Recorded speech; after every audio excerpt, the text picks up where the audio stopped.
Jim, you're on, Jim. You're on. Oh, I'm sorry. Hey, y'all. Well, hello, Buffalo, West New York, and points beyond. You know, it's one of them days of the new year, the first show, no, the second show of the year. We still, still getting in the groove with this new year. However, let me tell you, as always, we got another good show, and today we got a situation that some of y'all are probably in, and we have a guest in house who's going to tell us about what's going on with them, and not only to make us aware, but also for us to start thinking about how do we fight things about what, such as what our guest is going to be bringing up. Before I go to the guests, I want to give you a one other thing here this morning on big announcement. I don't know how your gas bill.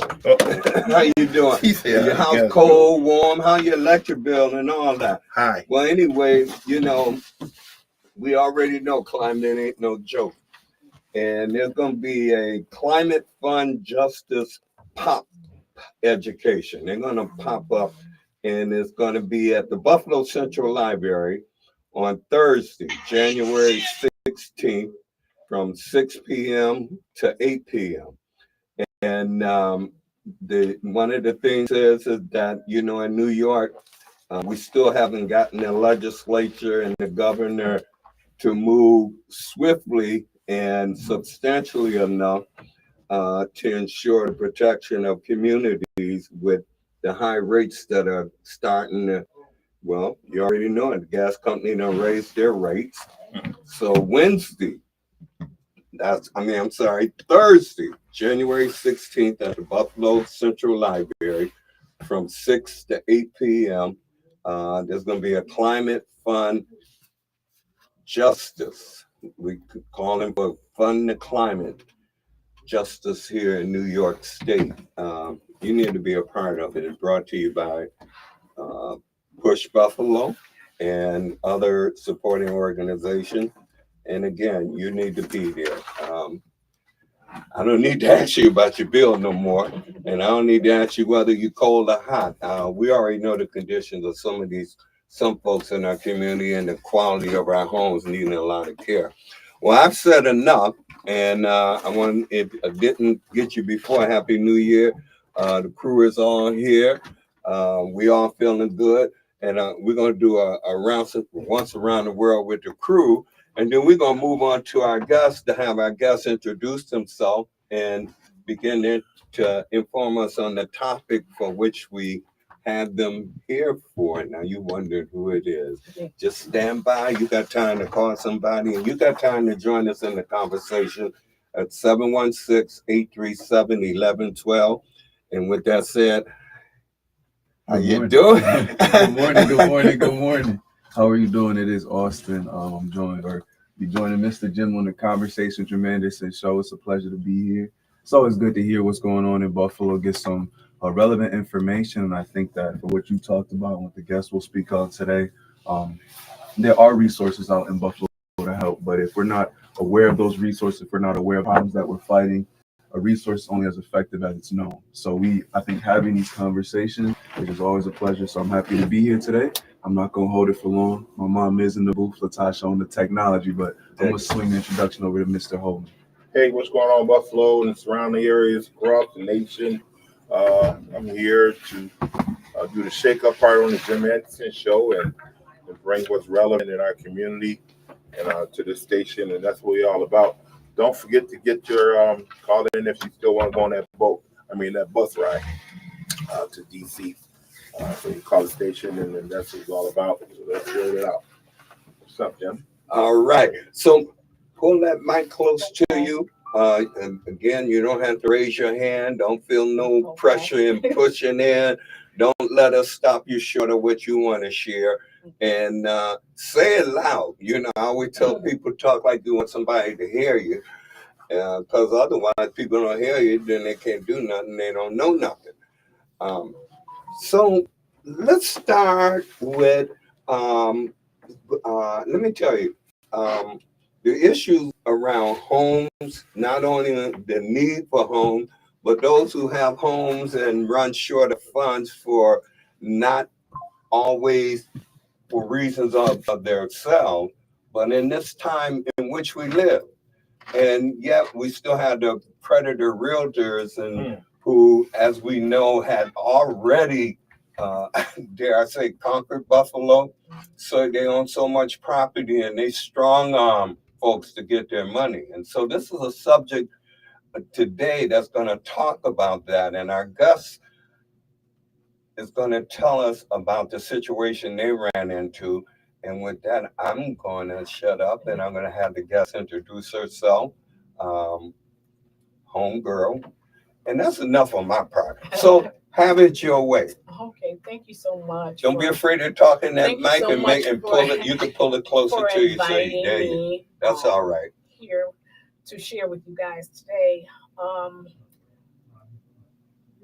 Start with Mortgage. your name. My name's Kim Chaney, and my mother has run into an issue of a loan modification company. Mhm. So anybody with a mortgage knows that the loan modification companies, they sell those mortgages off over and over and over and over again. So keeping track of who actually owns your home is very, very difficult. So my mother's house has been transferred 3 or 4 times. I've been tracking it down. They give me problems with paying her mortgage. They won't send payment statements. They won't talk to us on the phone. So I wind up getting executive of estate. And I had a company put in loan modification paperwork. So they just gave us so many problems. I hired an attorney to call and say, look, they want to pay their mortgage. You guys keep putting them off. The mortgage is steady going up. It's not being paid. And we need you to send us statements now. So they sold it, and in tracking it down, we finally get it. So from 83,000, they went up to 144,000. All these astronomical fees that's unexplainable. So it went to foreclosure, which is fine. Okay, I called my attorney. I said, listen, Jen, call over there, tell them that we want to keep my mother in her home. She calls over there. She said, listen, you guys have the house at 144. We'll give you $150,000 for the house. So I go, I get a pre-qualification paper, I send it to them, and they said, no, we won't take anything less than 175 for the house. So to jump the price up. Yes. And considering my mother's house hasn't had any work done to it since it was built, the 175 plus the repairs was more than it was valued at. Stayed investor for 30 years in Buffalo. My lender said, Kim, listen, I mean, you know, if I could do it, I would, but they're being unreasonable. We don't understand what is going on. So a month later, they sold the house back to themselves for $144,000, So which regular was price. which was less than what my attorney and I offered. So I'm like, what in the world is happening here? And I've been fighting with them out of pocket. I've spent a lot of money going back and forth. I'm like, I don't understand what's going on. And other people I know didn't have means to fight because my mother's not by herself. How old is your mom? She's 80. 80 years old. Yes, she is. And this property is in the Hamlin Park that we see transitioning. It's happening over there as well. Yes. And so the house is a beautiful house. Yes, it is. Right. And you said it needed some work on it. Yes. So the 175,000, what you thought it would be worth to go for the 175,000 just to get that home? Okay, well, here's the kicker. So the home on paper is only valued at 185 or 86. Yeah, we know, but you know, Buffalo, how Yeah, everything's going up. But a lender is not going to look at that. Okay. They're going to look at the numbers and it's valued at. And they're not going to give you what they say the assessed value is. Right. So that got me in a bind. Got you in the bind. And I did say, well, I'll give them the ones, like I said, I said I'll do the 175. Of course, the lender was like, well, Kim, I can't do it. There's no room in here. So, okay. So there wasn't no room for the community to come and get involved because this took place very fast, basically, right? What's very unusual is that I was paying Rushmore's payments, trying to get everything with Rushmore once they finally got it. Company that owns Rushmore. Rushmore was taking the payments. Right. And then this Truman Trust popped up from somewhere, put their name, and they foreclosed. And I called Rushmore. I said, listen, foreclosing on the house. I got it on automatic payment. I'm trying to make arrangements with you. They were like, we'll call you back. Ain't heard nothing else. Red line. I'm like, what?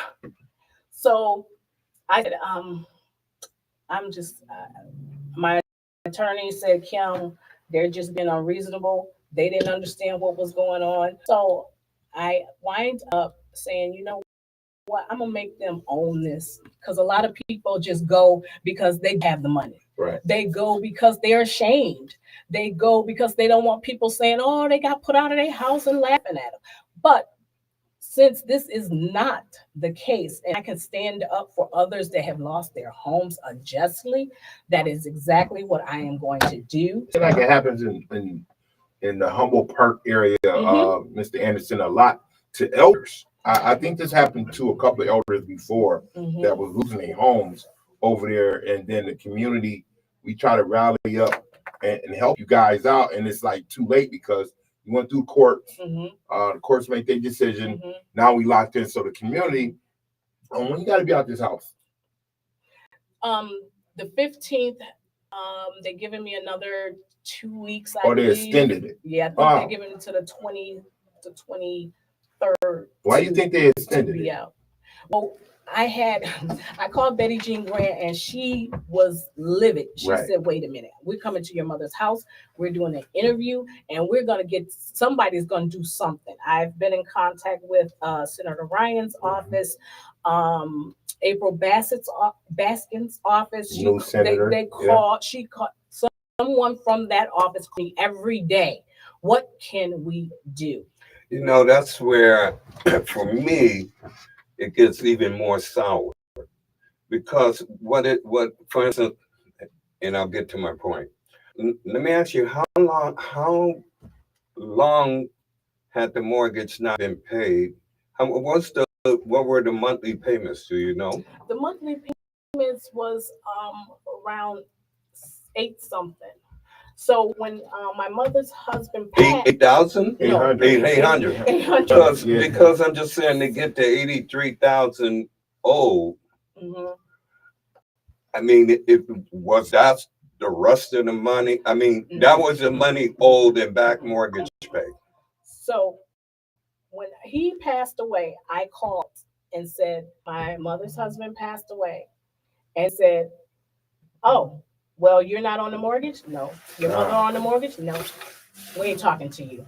And legally, that's what they can do. Right. But where I was going with this, when I was going to say is that I think for how long the mortgage had not been paid, and nobody's name on it, I think a lot of older seniors who may have got their house, didn't think about all the repercussions and put it only in their name, not thinking ahead, not being in the know what would lie ahead, but have never brought somebody else into it.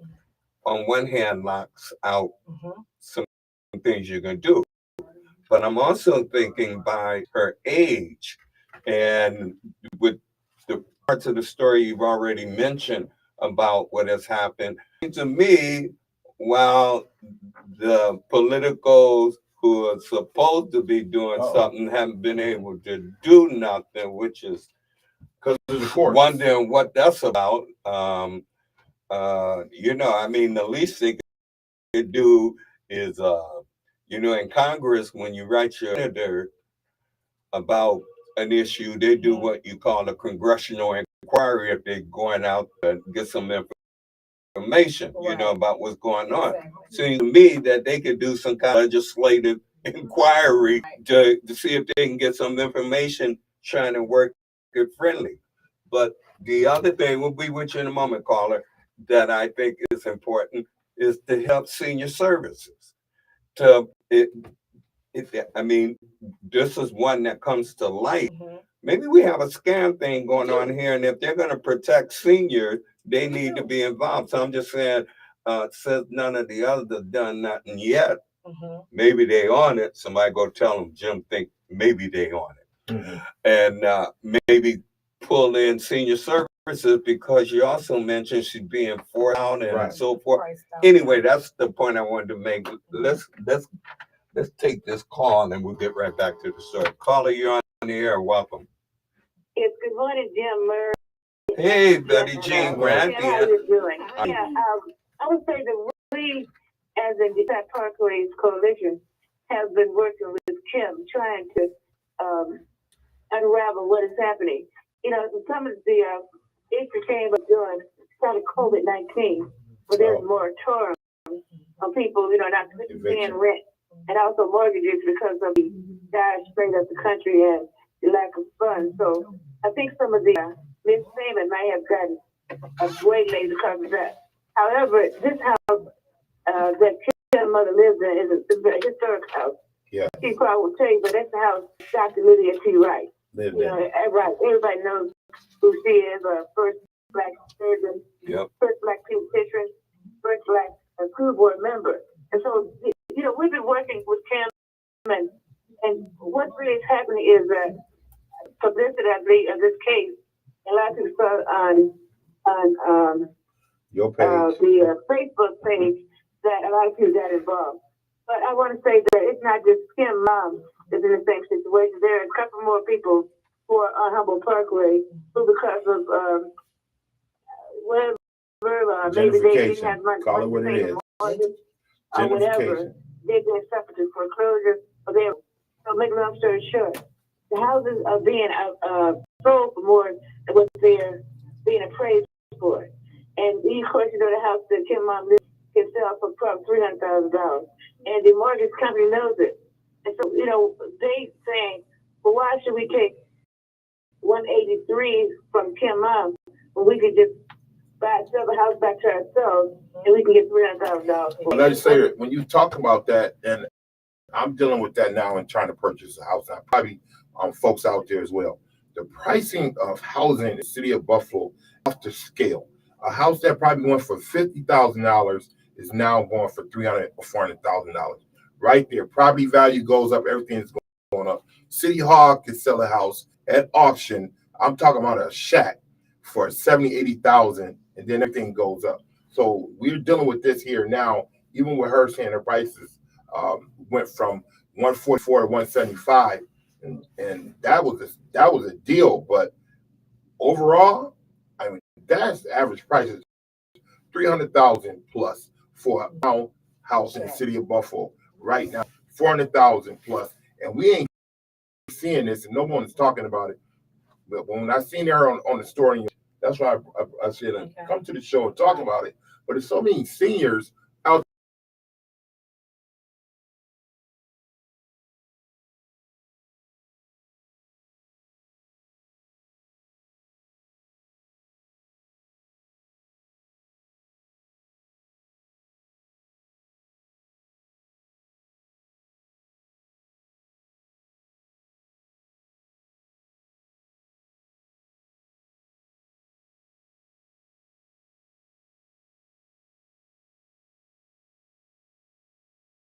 I'm sorry, if they allow her to retain it, they get $183,000. But if they sell to one of their companies, they go up to $300,000. So that's the problem right there. Just speculating on these houses that's been owned by senior citizens and other poor people who cannot afford to be forced out of their homes at a time like this. So I hang up and I listen to the program, and I said, Kim, keep up the fight, and I'm glad that you, Larry, and you, Jim, and Austin, too, allow her to be on the show today. Thank you so much. And Betty Jean, thank you for sharing that. And see, but that's one of the points I'm raising. You know, one of the key things in getting action done on it is Right. documenting. Right. You mentioned earlier how some people don't want to say nothing when they're in a hole. Exactly. But community, this is a full alarm alert. It really is. We've been knowing for years that people have been swooping in, and particularly to the East Side community, buying up property, and all we have been doing is talking about it. And I don't mean to beat up on our politicians, but I'm saying, look, they ain't showing real representation. If this is going on and they haven't created some kind of cadre in which to intercept, in fact, even now, hearing even this report, and here and the need for us to expose others who are facing this, Right. they can move. City council and them can move for a moratorium on Right. property buying on the east side, because particularly houses, because of this.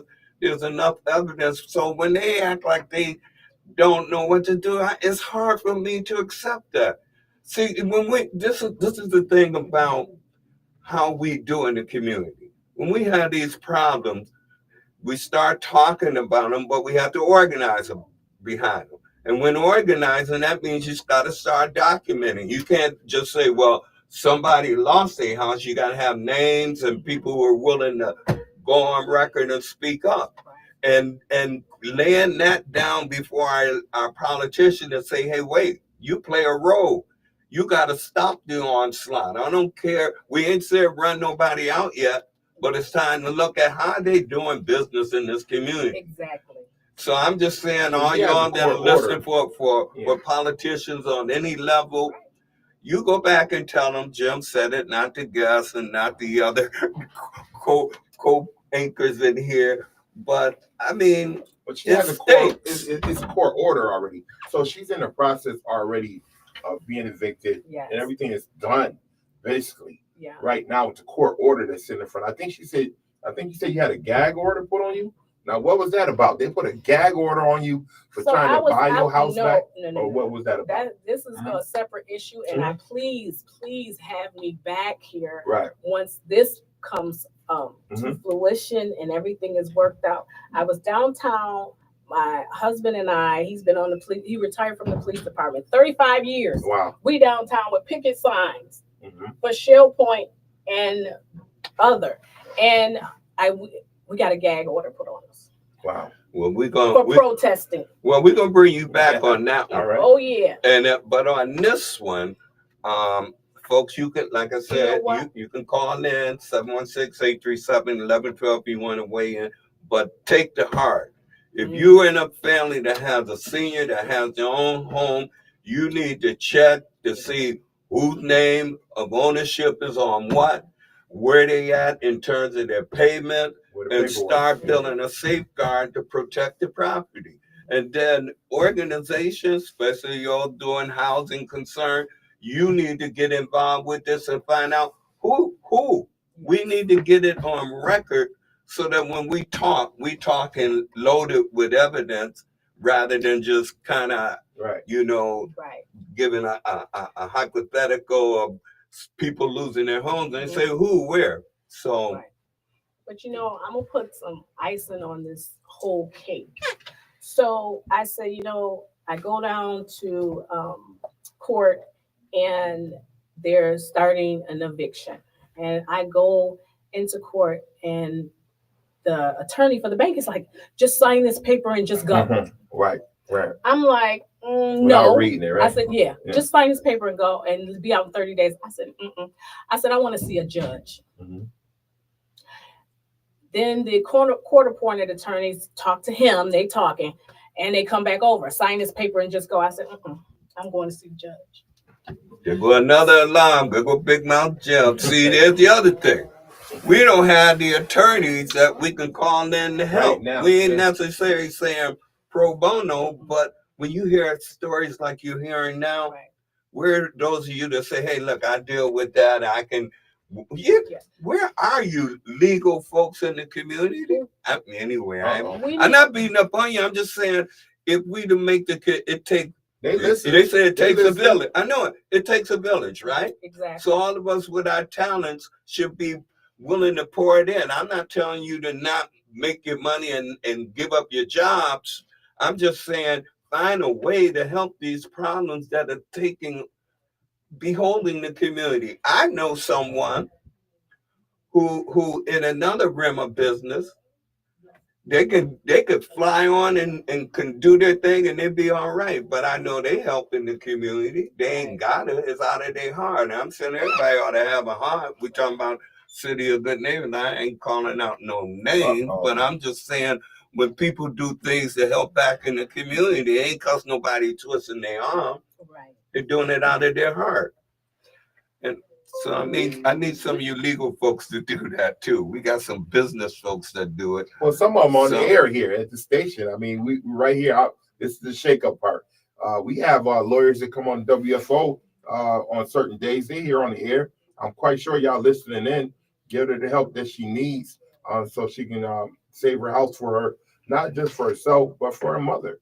80 years old to be being evicted in the cold, first of all, and then plus during COVID, she's supposed to be already have some safe boundaries in place. And now for this to be happening to her right now, we have to do some great things. But I did talk to our youth in Austin. They was like, they don't know nothing about eviction and foreclosures. So that's what the problem is coming, lack of education and lack to tell our youth what's going on. I said, have you ever had somebody that had to move out of the house? They said, yeah. I said, that's like an eviction. And they was like, wow, we didn't know it. So I'm glad, you hear on a youth perspective, you probably not really experienced it, but you probably knew some people today also.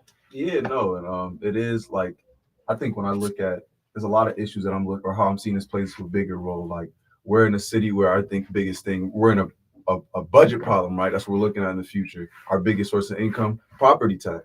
But if we can't get people to not only be able to buy houses, but remove some of the red tape, this story make me not want to go buy a house. Right. I don't want to deal with that. Mm-mm. I don't want to. You talking about gas bill? No, I'm cool. I'll give you $800 a month. Like, I don't even want to. Yeah. So it's one of those things where I think it's cool to hear, and I haven't been too vocal yet on this show because I'm still trying to understand really, in all honesty, what's going on. I know that we have predatory real estate practices in That's Buffalo. The word. That's a good word. But I figured it was one of those things where they just pull up to your house with $200 cash. You would never see this much money before. And then you like, oh, I might as well just sell my house. And to that point, I think the question becomes, even looking at our politicians, we want to have a free real estate market. I want realtors to be able to come to Buffalo and to be able to develop areas. Right. I want people to be able to do what's best for their family. If someone comes to you with $250,000 cash and that's what you want, that's it. I don't ever want someone telling you can't take that. Right. But the question we have to ask ourselves is, looking at our government officials, looking at our community, what boundaries can we set to allow those practices to happen fairly so that people aren't getting their arms twisted, so that I'm not having to compete against big conglomerations for houses in Buffalo. Because as of right now, right. I don't know if Buffalo is where I would even be able to live if I wanted to, because I don't see how I could enter the real estate market right now. I need not only a ridiculous down payment, I got to be willing to do things like, I know someone who's in order to get the house, they had to skip the inspection. Because they were going against, and when they got in there, man, whole bathroom leaking, and I'm like, I'm not really trying to deal with all that. And I am going to just say that, and then we're going to a commercial break, but it does, as a young person, definitely make me a little worried about my future and being able to kind of have real estate and enter that American dream that we so much talk about in the city that I love. Where the house is looking great. We're going to a break, but I'm going to tell you, don't worry, and I'll tell you why on the other side. Okay, sounds good. We'll be back at the commercial. You know what? Those houses that We're they back fix with them Craig up. Willoughby, They fix them up so nice. Everything is great. Everything is so great. And now when you buy the house, you like, great house. And then like almost 2 months later, it's just falling apart. The seams of the floor start sliding because they done bought these houses at a cheap price, and then it just falls apart, Jim. I mean, it looks great. You like, this is a nice house. They did it right, but then you have contractors coming in there from different ethnic backgrounds, no certification on the house, and builds it, and then here you go, you stuck. You know what I'm saying? And I'm like, here we go. Now you try to go to take the person to court or whatever, and you lose because they don't got the license and all that there on the house. So you lose all skipping inspections. Never skipping inspections. Did that to get a house. That's one of the. You can't get it without it because the Arabs don't realize what that is. They're like, we'll just skip it. Right. So now that they have put that out, hey, we're back on there and we still talking. That's all right. It's okay. I'm going to tell you why I'm going to say don't worry. Because with us raising up these issues, when you spoke very profoundly. Not only in your generation have to look forward, but we don't want to create a nightmare that would make you afraid, because we do have examples of more successful situation. But we do want to raise the fact that the same predators that go after the old will go after the young, and will go after anyone. And so don't worry. Speaking about it helps to expose it and bring more voices, listeners, hopefully, into stepping up to talk about what's happening with you, so that, again, documenting things is what creates the trail. Otherwise, if we just talk about it in the air, if we get somebody's attention, they got to go back and do the documenting anyway. I say that we, the people who hurt, need to be the first one accounting for how many of us hurt. What's the situation? So don't But worry. you'll take Prepare to fight. if they come with $250,000 cash to you, and what they do is that they trick you, because you'll take the $250,000 cash, then they'll tell you, oh, say you bought the house for $50,000. You know what I'm saying? Because of, the taxes and all that. So you gained a lot of money out of it. Then you end up eventually spending that money back into renting the house or whatever, and going from there. So the games are out there. St. Clair said that you got to declare $10,000. Like, look, they play a game with You this got stuff so much. look, people. One of the things that in this long held story, ain't no quick easy money. And one of the things that people got to stop taking shortcuts. What sounds good generally turns out to be horribly bad in the long run. And we know there's a habit in our community. When people in need, they're willing to make a deal that is not healthy. But I'm telling you now, when we talk about getting our community healthy, that means getting your personal ethics strong too. That taps right into learning how to save. And I mean, look, this is not just one little incident and it's gone. These things that impact our community are things that we either choose to pick up or push it away. And some of us are not pushing. We pick it up, get trapped. We don't say nothing for a long time. It get worse. And then the same, to save the person almost, forget the property, to save the person. Now we got another issue. So I'm just saying, community, let's get to where we don't fall for these tricks. Yeah, you need money, but not to where you would sell off your legacy. And this is not that. This is really talking about today a situation where we have predator realtors who've been running amok. You see it in the news all the time. Yeah. Many of them have been let loose by the former administration.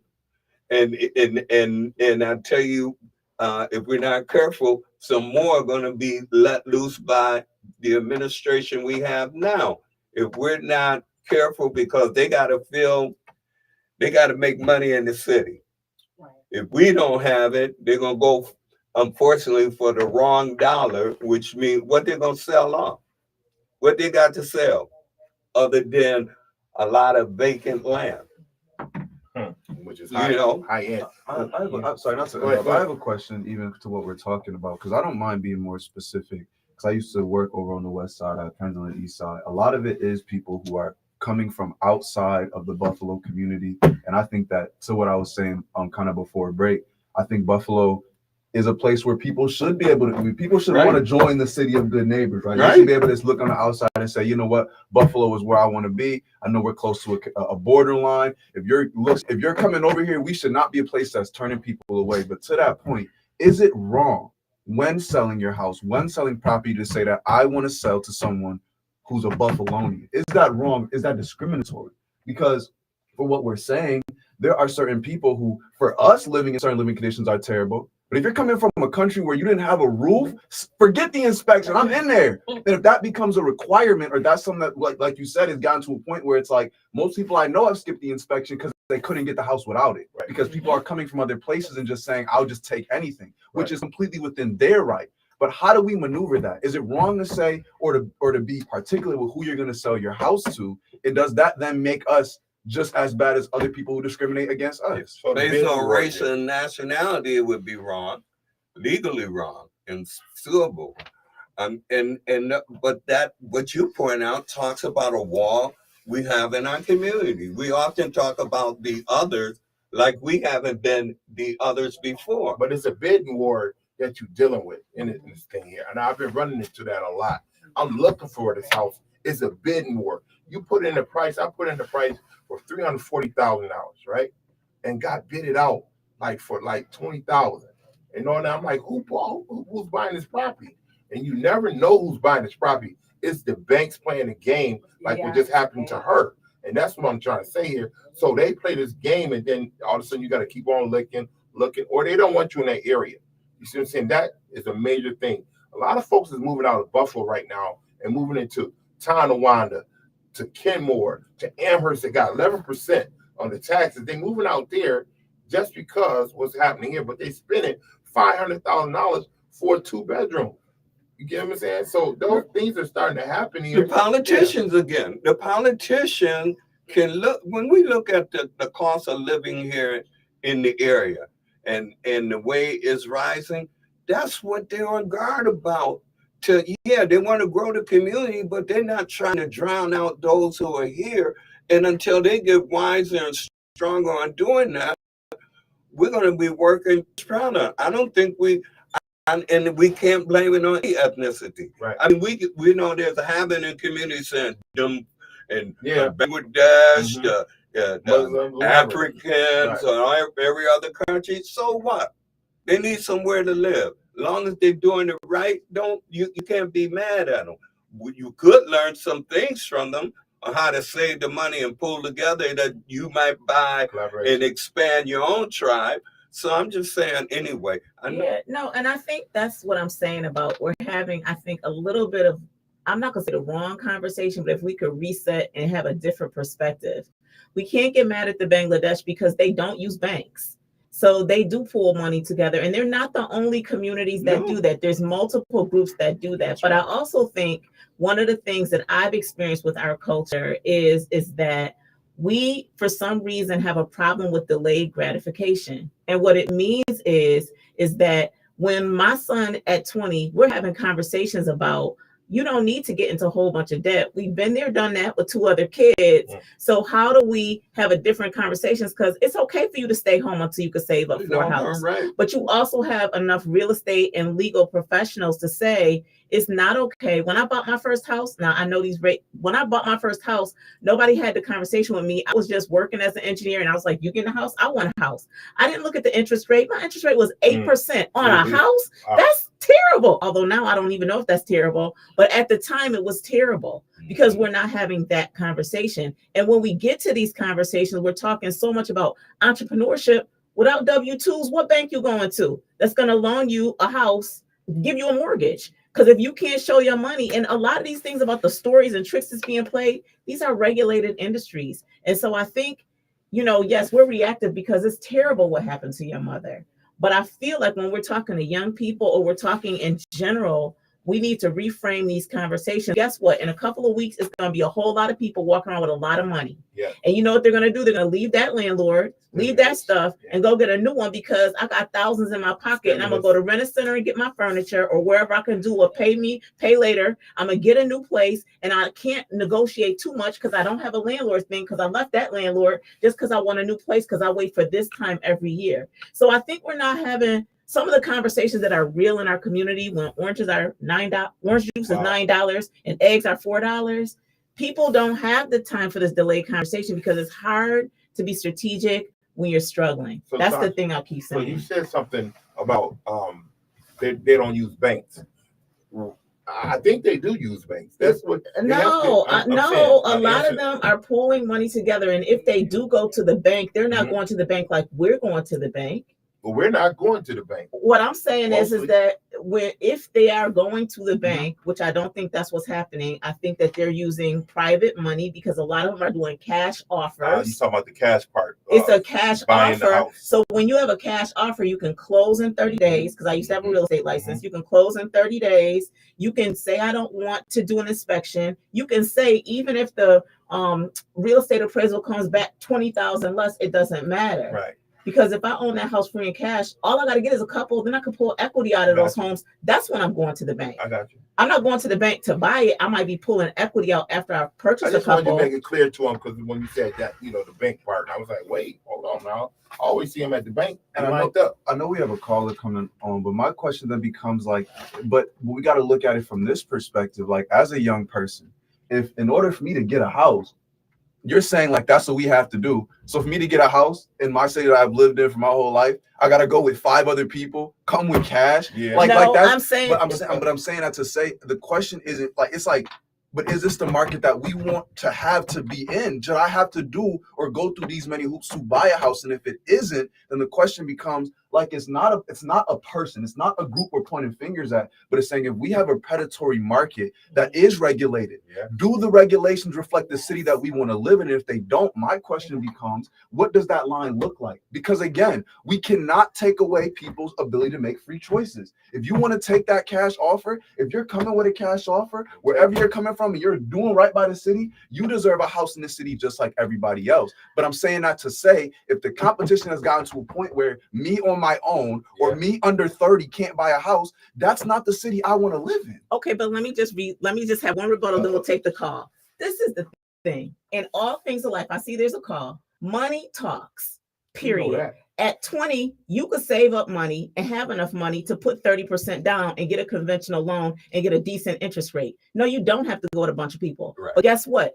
We're not having those conversations when our kids are 12 and 13. We're sending them to college for some who knows what kind of degree, and then they don't graduate. They got student loan debt. Then they get a job that doesn't pay them a lot to pay back the student loan. Now their income to debt ratio is off. It's a whole lot of pieces to this conversation. It's not as simple as that. But what I am saying always is that having money is always the best way. The real money in hand. Money in hand. Nobody wants to loan you money unless you have money. When you need money, you can't get money. Right. Everything's credit. But that's how life works. Right. If you don't have money, you can't get money. When you don't have money, it's hard to get somebody to give you some money. Yes. That's why you cannot be strategic when you are struggling. Gotcha. You hear that? Caller, you on the air. You can't get money if you don't bring money. Caller, you on the air. You heard it. I want to say simply, I've got a young lady who's talking, but she's absolutely correct.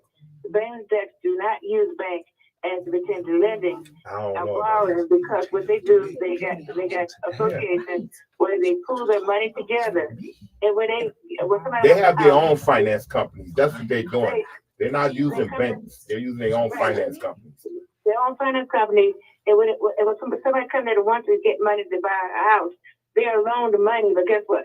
They loan the money without paying interest, and so that's why they're so successful, because that money that goes to interest goes to the bank, that increase the price of the house. So the bank deduction not taking the money to the bank, they're able to work together, and that's why they're strong. I think you guys are saying we can learn business wise. We don't want a business, they all go to the same place. So when they start business, they don't wait for customers, because the customer's already there. They support each other. From buying, from making, from selling, their money circulate within their community 8 to 10 times. But they are using a bank. They're going through a pass-through banking system, even though you think they're not. Even with the finance company, they have a bank. They even have security in place there. So they're going through other banks, folks. Don't say they're not using banks. They are in a roundabout way. They're doing the same thing that happened to her house. They're doing the switch and bait from one banking company to the next banking company till it ends up over there and across the nation or whatever. they're still going through a bank no matter what. If you think they're not, they are going through banks. They're just going through finance companies and then moving. It's no different from the credit union. Well, that's what I was about to say, but that's what I'm saying. We're not comparing it to an M&T bank. Right. If they are owning credit unions, let's go to right down the street. Right. St. John's. Mm-hmm. They have a credit union. Right. I have a credit union. When I go to my credit union, because I have a relationship with them, right. they'll pull my credit. But I tell you what, since I've been there, my husband's been at his job, that stuff don't matter. They're going to give me a loan. What I'm saying is based on the relationship of them knowing they're going to get their money back. So if we want to go to say they're using banking industries, then here's my challenge for the Black community. Okay, because they've created them. Well, I'm just saying, but we can't say. Okay, but what I'm saying is a bank is a bank, no matter if a bank is not. They're not the same. Hold on, when you say they're not the same, they're not the same. But you guys are trying to say, and I hear this a lot. People say this all the time. Well, they ain't using banks. They are using banks. They're using a different system than we are, and they're getting away with it. All we have to do is just look how we want to use banks. That's all I'm saying. This is the shake-up show, and that's what the part I'm bringing here. But one thing before we go there, I just want to make it clear, folks. We know a place in California. We know there's a big fire is happening there yet, and we have not talked about that. I believe Sheila wants to talk about that, Mr. Anderson. When you get a moment, let's talk about the fires in California, and then let's go back to her. I'll talk about it in a second. All I want to say is whether we're talking about a bank, however you want to define it, that's great. And we can talk about all these things we should do in the future. You have 2 weeks.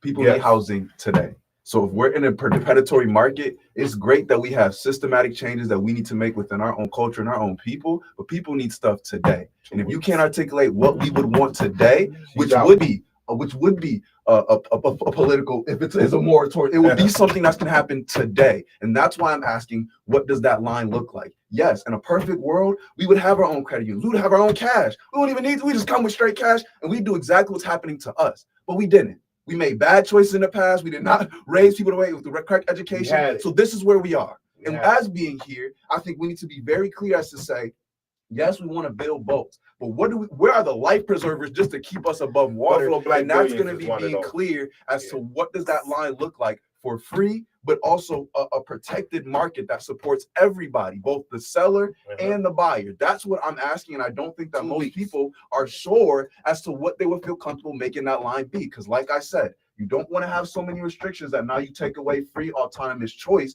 But when your autonomous choices are leading to an environment that's not successful for people to live in your city long term, we have to have a different conversation. Out in 2 weeks. But you said Buffalo Black Billions. Buffalo Black Billions has a process just as well as that they have their own credit union and things like that there.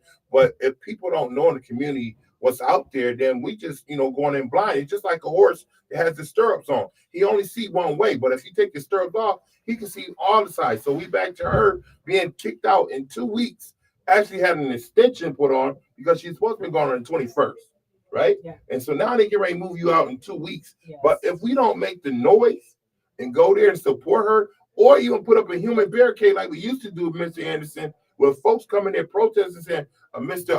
Whoever's coming to serve the eviction, we stand in our ground. You can have leverage like that if you go out there the right way and say, no, y'all ain't doing that. Bring the media, bring everybody, bring the community and say, no, we got them.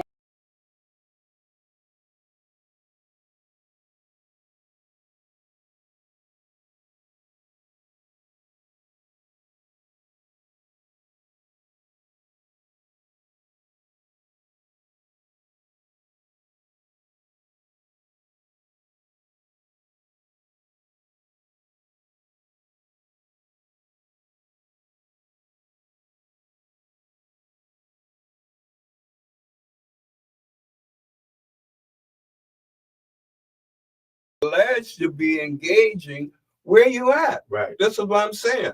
You don't need me to tell you to say, what can you do? You hearing this story, you should be thinking, what are you prepared to do? Now you heard Murray talk about doing a show up and blocking whoever would come. That takes organizing.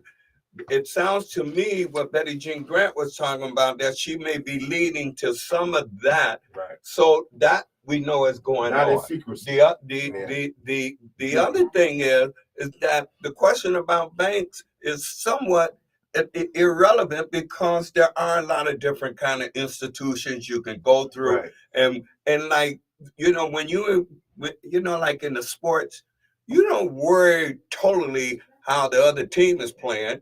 You worry about how you running your stuff. And when you look at it, the question is, what are we doing to play on any of those fields of financial providing anything? And it is key what Latasha said. You can't go get unless you got some already that makes it seem like, okay, there might be a possibility. We don't have that kind of financial relationship.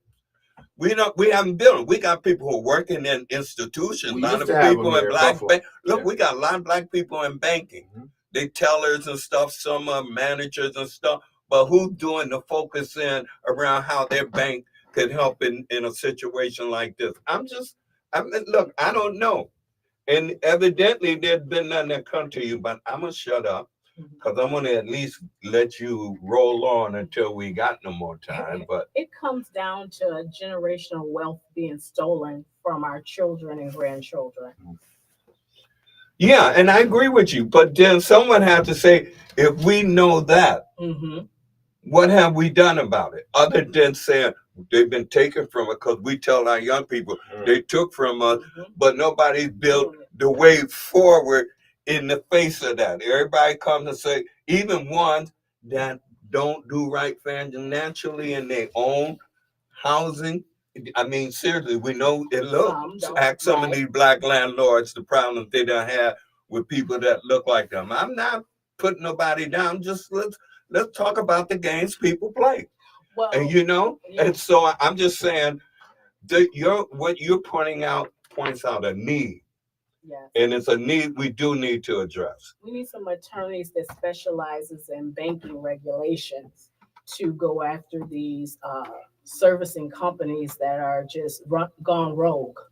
Yeah, and see again, I'm with you pushing it forward. There was a time when we know that we didn't have a lot of black doctors, and you saw families start channeling their young folks who showed interest in going that way.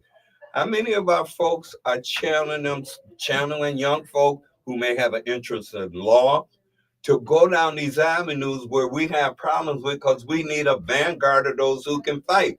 Because it seems like now, who are the ones on the horizon dealing on that level? I'm not putting them down. I'm just saying maybe they didn't see the issue. Maybe what they were focusing on is something else. But we're pointing out an issue that needs hands to rise from whatever position they can that might be able to weigh in. So like I was saying, folks, we know the fire is happening in California. This station is really trying to come up with a campaign to either send resources or something to help the families that's down there in California. This is a devastating thing that's happening in our community. But the United States sends billions and billions of dollars across the nation, across this waterway. Here in the United States, we seem to be forgetting about what's taking place right now in California. So talk to Sheila Brown and see if we can get some type of campaign. When the AIDS epidemic came out, We Are the World song came out. You have Hollywood burning up right now with celebrities. Something has to take place to rebuild that community.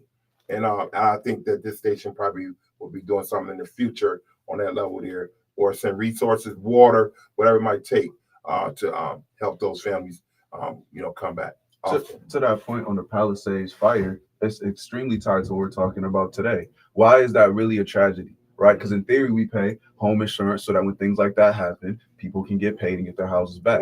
But insurance companies were what? Dropping people. And that's exactly what I'm saying. On paper, any company should be able to drop a client who they no longer want to support. On paper, we can't say business-wise, we should start telling companies, you got to support these people. But to that point, if we aren't clear as constituents where the line between a free market and a controlled and protected market lies, then you create industries like insurance, like housing, like cars, like education, where people have too much power. And that's all I'm saying for today's conversation. On paper, what they're doing in Buffalo and what insurance companies are doing in California is legal. We don't. So how are we going to make that not legal without stopping those business industries? If we don't have that answer, it doesn't matter how many lawyers we create. It doesn't matter how many bankers we create, Because if we're not clear as to what we're comfortable saying you can't do, then what change are we fighting for? Right. And so I'm saying that to say, I think we need to, it does come down to education. Like I said, most people in our community aren't homeowners. So they don't know what we should be fighting for. And then you, like I said, when you don't make these changes, you create predatory industries where, just like with California, the same way that happened there, since we're not clear as to what that would look like if there were a fire in Buffalo, what's stopping insurance companies from dropping us here? We already gonna get dropped. We gonna pay for it anyway.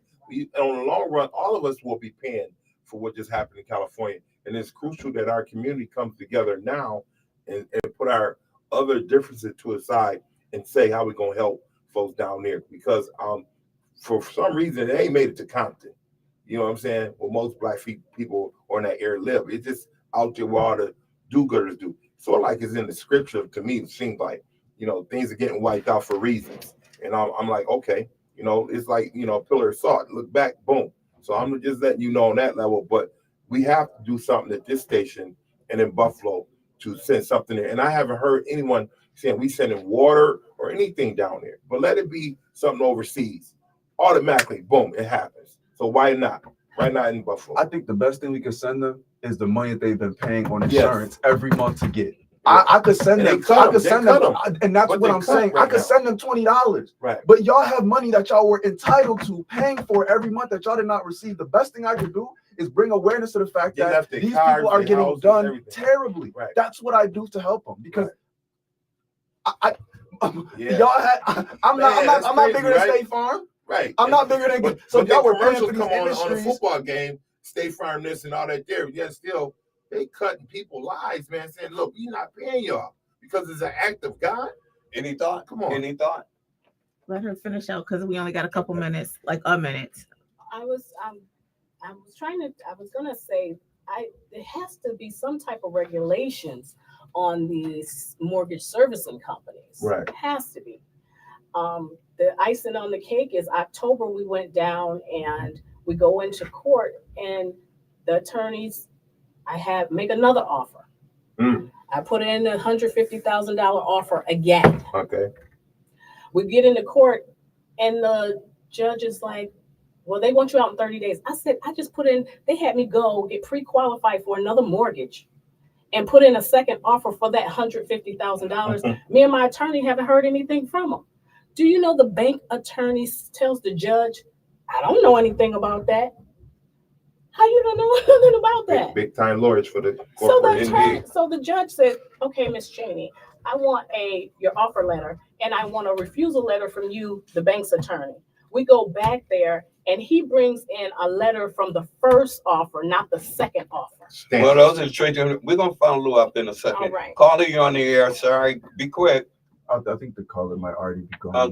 Caller, try. Hi. Oh, hey. Sorry. What? I just want to comment that the young man was asking about which institution buyers. What you have to do is you would have to have everyone come together and pull out of this company. If you have State Farm insurance, everyone would have to come together, pull their insurance, drop it. Once you drop it, they lose money a day or two. Yep. We beg you to come back. Oh. I'm pretty sure any insurance company will put a people in there. But you need everyone, all cities, all communities, all over to do that. And that would include not only black but all races.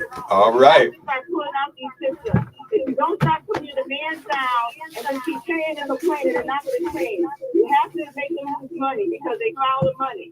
All right. Money, they will not be let that happen. They'll be coming back to you, and that's what any industry. You have to start showing up like this. We got you, sir. Thank you for that. That's a message for people that divest from these kind of companies. Look, you know there's going to be a continuing conversation on this.